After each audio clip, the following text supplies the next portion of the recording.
magandang umaga.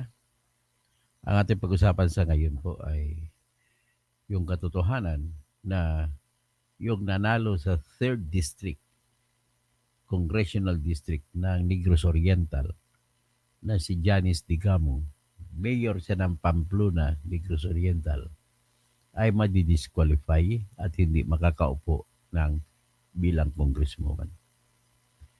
Hindi siya makakaupo, hindi rin makakaupo ang kanyang kalaban. Kasi kahit disqualified ang nanalo, ay wala nang tinatawag na second placer rule sa dinesisyon ng Supreme Court sa kaso ni Dato Pax Ali Mangundo Dato versus Comelec.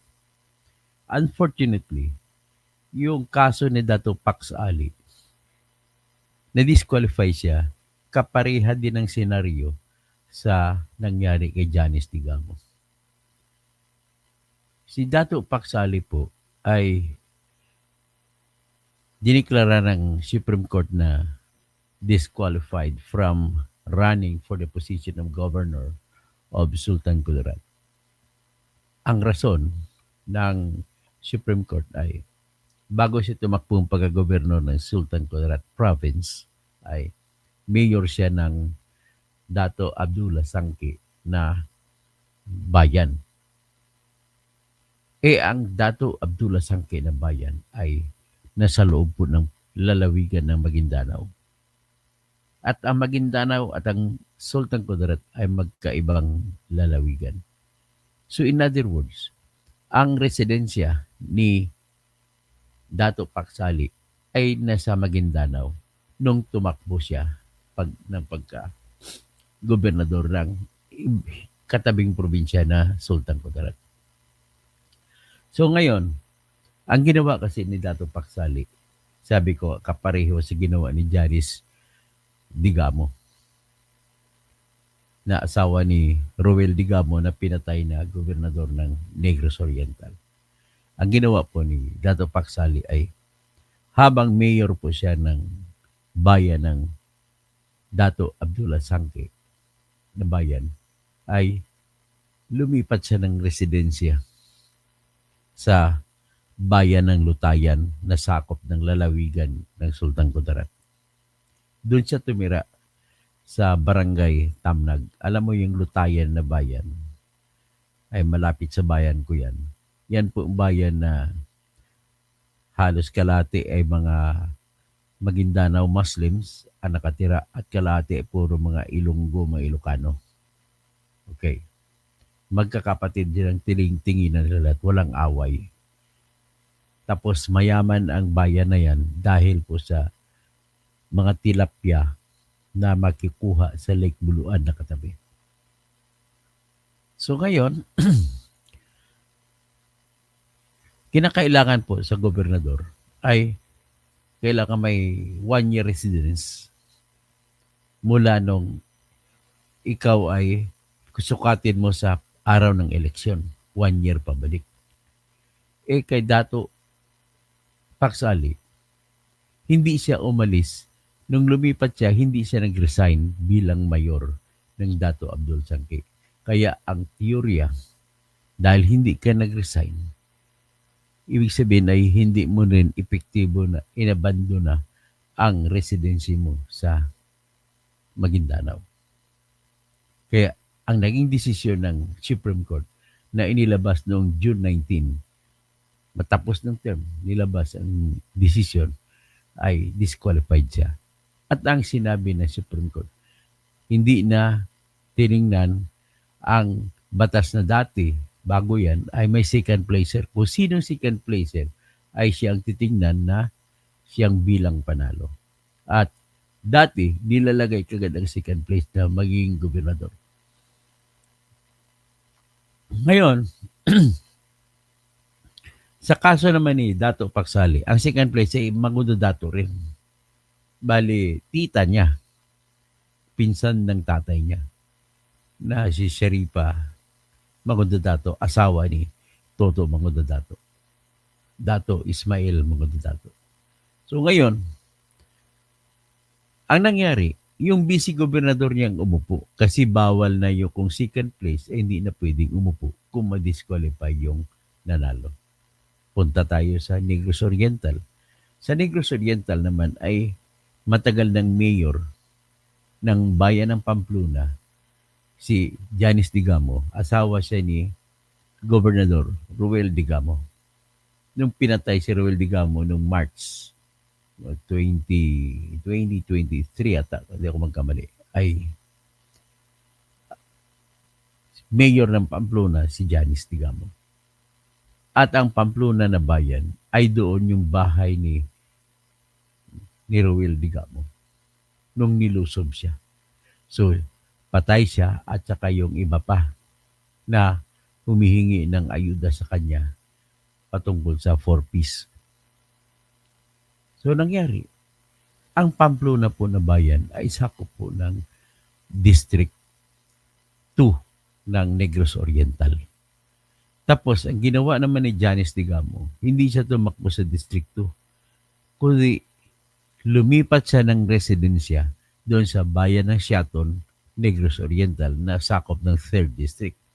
Yun po yung bayan ng Siaton, yun po yung pinsan niya na si Fritz Diaz, doon po mayor yun. At si Fritz Diaz naman, tumakbong pagka-vice gobernador ng Negros Oriental at nanalo rin.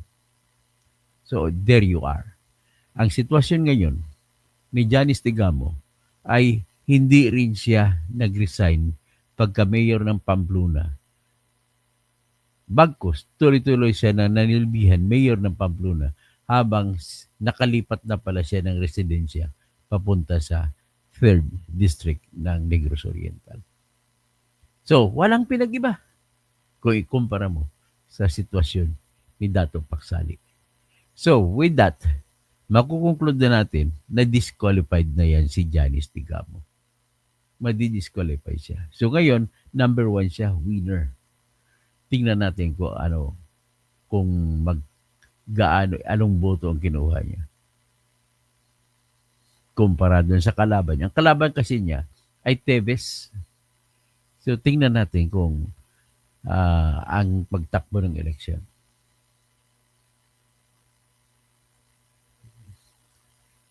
The local races. So,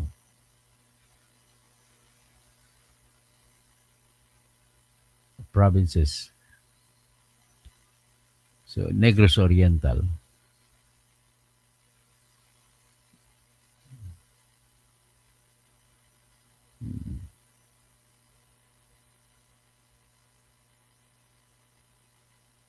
So, ilagay natin,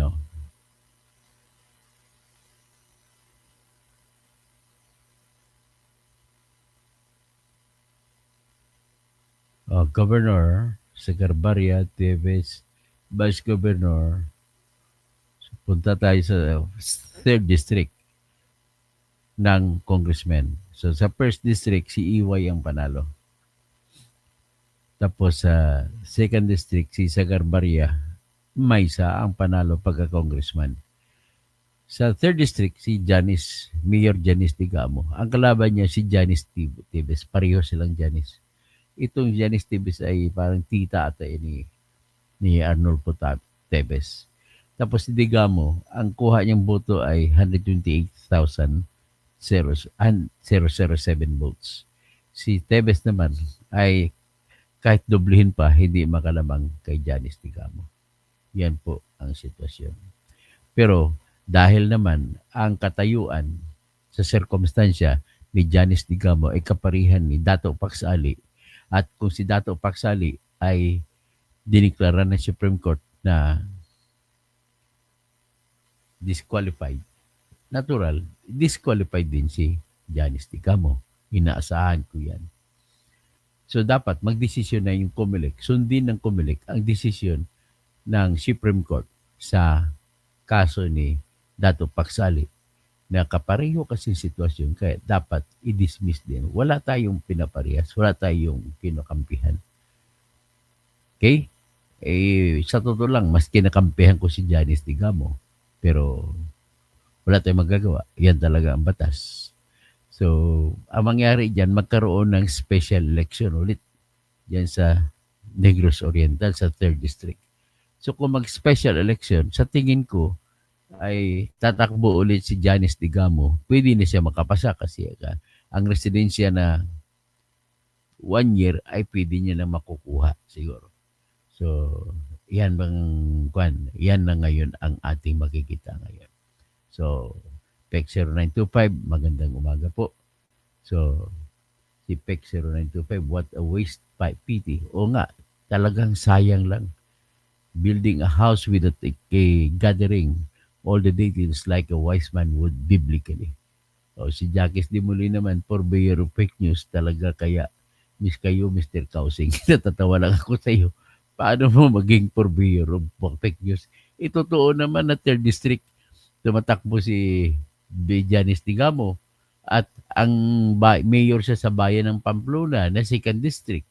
So paano po diyan ang mga Jacques Dimuli? Paano po ang fake news diyan? Ay, wala pang desisyon ng COMELEC pero pareha ang sitwasyon sa sitwasyon ni Dato Paksali. Si Dato Paksali ay mayor siya noong bayan ng Dato Abdul Sangke na bayan na sakop ng probinsya ng Maguindanao. Ngayon, tumakbo siya pagka-gobernador ng probinsya na Sultan Kudarat. Tapos hindi man lang siya nag-resign sa Dato Sangke. Kaya, dinisqualify siya ng ng Supreme Court. So in the same case, although ang kaso ni Janice Dimuli ay nandyan lang sa COMELEC pa, sigurado po ako na mapipilitan ang COMELEC na i-disqualify siya. O di kaya magsasampa ng kaso na mag-EMR muna si mag-EMR muna si George Erwin Garcia para sabihin niya, hindi pa pwede ma-implement ang decision ng Supreme Court kasi may motion pre-consideration pa. Pag ganun po ang mangyari, Jacques Demule, ibig po sabihin ay pabor na pabor binayaran nata si COMELEC Chairman Garcia para hindi i-implement. Ganon din ang gagawin ni Garcia kay Abante. Bini Abante kay disqualified na. Kasi nga second placer, bawal na second placer. Si Janice Digamo, baliktad sila, panalo siya pero hindi siya pwedeng umupo. Pero hindi rin pwedeng umupo ang kalaban niya. Sundin natin ang desisyon ng Supreme Court, Jacques Demule. Kapag ginawa po yan ni Erwin Garcia, ibig sabihin, ipoproklama niya na panalo si Janice Digamo. Ang katwiran niya, hindi pa naman final kasi nag-apila pa kami sa desisyon ng Supreme Court. Ganon ang gagawin niya. So, ibig sabihin, sasamantalahin ngayon ng COMELEC ang sitwasyon. Pagka ganon, dapat ay i-impeach na yan si George Erwin Garcia. Ganon yan. Okay? Jacques Demole, naintindihan mo na po? Okay? Hanggang dyan. Huwag ka naman magalit para kang sigurado ako madi-disqualify siya. Disqualified na yan sa mata ng Supreme Court. Okay? Hanggang dyan lang po.